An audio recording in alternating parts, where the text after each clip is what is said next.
峰哥，对不起。等一下，干啥的呀？你手机忘拿了。要手机弄啥的呀？反正我也给你拉黑了。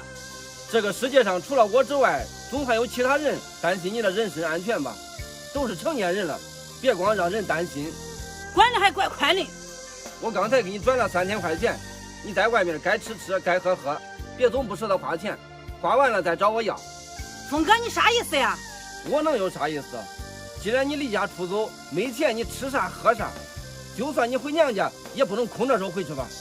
回去再白吃白喝，不说咱爸妈，到时候恁兄弟媳妇儿肯定要给你脸色看，搞不好又因为你家里一地鸡毛，让二老夹在中间为难啊。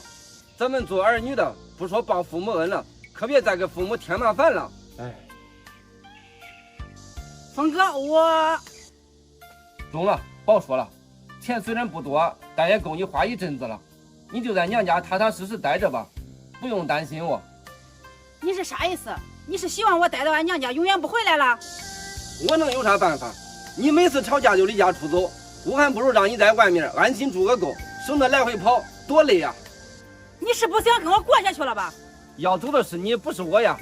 结婚这几年，只要一吵架，你就一副过不下去的样子，动不动就拉黑删除，离家出走，势必要跟我争个输赢。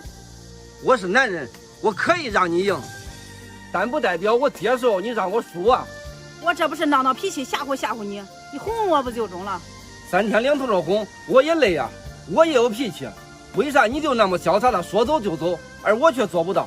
因为我比你更在乎这个家，更在乎你呀。我怕我走了，我们的心就远了，我们这个家就散了。你一个大男人都不能迁就我一下？这迁就总有一个限度吧。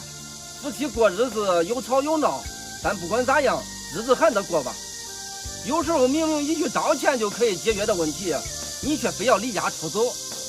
你要知道，人心经不起一次次折腾，人心经不起一次次冷漠呀，人也经不起一次次伤害。这心要是凉了，就再也捂不热了呀。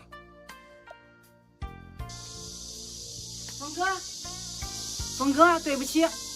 那你还走不走了？以后再也不走了。走，回家。